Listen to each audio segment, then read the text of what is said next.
રાજ્યમાં દારૂ અને ડ્રગ્સ જેવા ઝેરી પદાર્થોના વધી રહેલા દૂષણ તેમજ તેના કારણે બરબાદ થઈ રહેલા યુવાધનના રક્ષણ માટે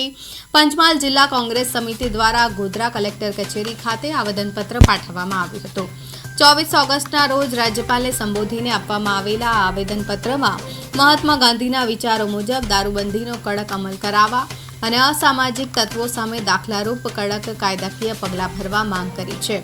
રજૂઆત દરમિયાન કોંગ્રેસે ગંભીર આક્ષેપ કર્યો હતો કે રાજ્યમાં કાગળ પર દારૂબંધી હોવા છતાં દરિયાકાંઠા અને સરહદો પાર કરીને ગામડાઓ સુધી દારૂ તથા ડ્રગ્સનું ગેરકાયદે વેચાણ થઈ રહ્યું છે।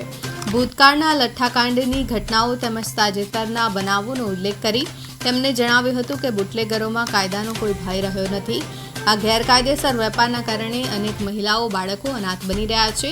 અને ગુનાખોરી વધી રહી છે, જેથી તંત્ર દ્વારા તાકીદે નક્કર પગલાં લેવામાં આવે તેવી માંગ ઉઠી છે।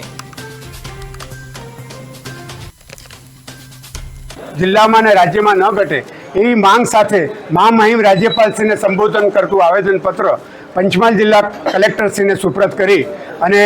વિવિધ મુદ્દે અને પ્રશ્ને અમે માંગણી કરી છે કે રાજ્યમાં કાયદો અને વ્યવસ્થા જળવાઈ રહે અને બુટલેગરો અને અસામાજિક તત્વો પર સરકાર કડક હાથે કામ લે એ માંગ સાથે અમે ગૃહમંત્રીના રાજીનામાની પણ માંગ કરેલ